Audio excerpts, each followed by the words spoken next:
In 1905, Swedish archaeologist Oskar Wennerstein made a major discovery near Visby on the island of Gotland, a mass grave that dated back to the 14th century by the ruins of an abbey outside the town. What made this discovery famous were the pieces of medieval armor that were buried with the remains. What battle was fought there, and against whom? In this video, we'll go over the history of Gotland and Denmark in the 14th century, the Battle of Visby, and its part in the broader conflict between the Danish kingdom and its neighbors. The island of Gotland is located in the Baltic Sea off of Sweden's eastern coast. During the Middle Ages, the island's largest settlement, the town of Visby, was an important part of the Baltic Sea trade. During the 13th and 14th centuries, merchants from Sweden, Denmark, and Germany were drawn to the town. Visby would become a member of the Hanseatic League, a mercantile alliance of trading towns around the Baltic and North Seas. While Visby and the rest of Gotland were under the rule of the Swedish crown, the city gained privileges and autonomy as a trading center. Outside of Visby, the countryside of Gotland was populated by peasant communities organized around local village councils, and an assembly for the entire island was held in the village of Roma. Despite Visby and the countryside of Gotland having a trading relationship, during the 13th century, tension over the rise of German influence led to conflict, so much so that in 1288, King Magnus III of Sweden had to intervene in a civil war on the island. In the early 14th century, Magnus' successor, King Birger Magnusson, attempted to impose new taxes on Gotland and gain more direct control over the island. The latter plan would fail when, in 1313, he was defeated by a Gotlandic militia. Birger's successor, King Magnus Eriksson, would lower taxes on Gotland in 1318 and later confirm Visby's trading town privileges. However, Visby's influence in Baltic Sea trade would decline in the following years, especially after the Black Death.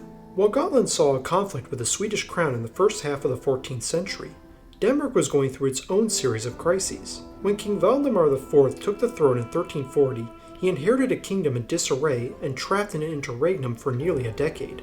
During the rule of Erik VI, costly wars led Denmark to take out large loans that were so extensive that large parts of the kingdom had to be mortgaged out to foreign creditors, like the Counts of Holstein, who occupied Jutland. When King Erik died in 1319, his brother Christopher II was elected king on the condition that he accept a type of charter known as the Handfasting. This severely reduced the king's power over the nobility and clergy. Christopher tried to fight and negotiate an end to the debts and reclaim lands occupied by German nobles. His efforts would ultimately fail with the death of his son and co-ruler Erik after a battle with the Holsteiners. Christopher would die in 1333. Denmark would go through 8 years without a king. The country was almost completely occupied by foreign forces or divided among powerful Danish nobles. Christopher's second son Otto would attempt to claim the throne, but would fail in the attempt. For Christopher's youngest son, Valdemar, he would remain in exile in the court of the Holy Roman Emperor.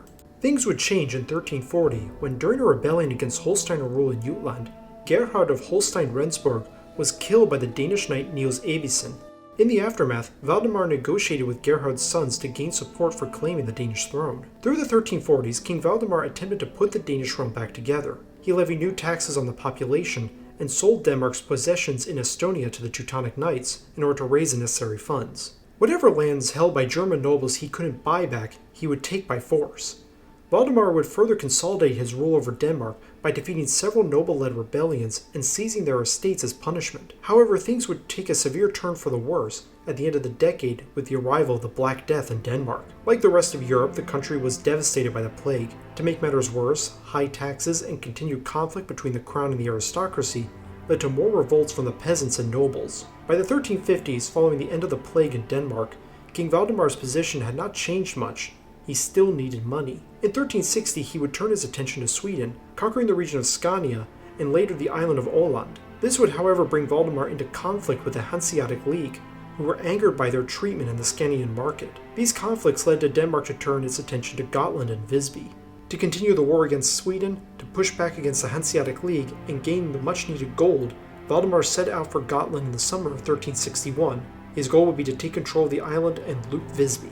On July 22nd, the Danish fleet was sighted off the coast of Gotland. King Magnus had already sent word to the island, urging the people to prepare for Valdemar's attack. It took 2 days for the militia to form up near the village of Mesterby. However, the Gotlandic militia consisted primarily of armed farmers, while the Danish force comprised of knights and battle-hardened German mercenaries. The resulting battle on the 24th saw the Gotlanders resoundingly defeated and scattered. Following this victory, Valdemar resumed his march towards Visby. The survivors of Mesterby would regroup and, with more militiamen gathering at Roma, move to intercept the Danes outside of Visby's walls. However, Valdemar reached the town before them.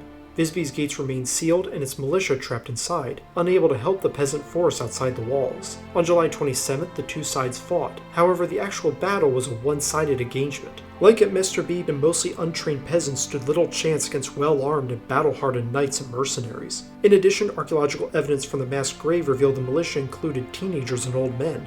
The battle quickly turned into a massacre as the Gotlanders were defeated, and Visby kept its gates sealed, offering no help to the militia. By the end of the battle, nearly 2,000 Gotlander militia lay dead. The remains of the fallen were thrown into 5 mass graves at the Solberga Abbey outside of Visby. 2 days after the battle, on July 29th, Visby surrendered to Valdemar, who entered the city. While Visby was spared a sacking by the Danish forces, faced with a threat of violence, the city leaders were forced to tax the citizens and deliver the gold and other valuables to the Danes. In addition, they were forced to recognize Valdemar as a new ruler of Visby and the entire island of Gotland. In return for Visby's loyalty, Valdemar would copy the Swedish and continue to allow the city to maintain its privileges and autonomy. While Visby was treated relatively well, the Danish army launched a brutal campaign to secure the rest of the island. The Hanseatic League, which was already angry with Valdemar over his policies in Scania, attempted a retaliatory attack on Denmark. In 1362, they sent a fleet into the Øresund Strait, but were defeated by Valdemar's forces.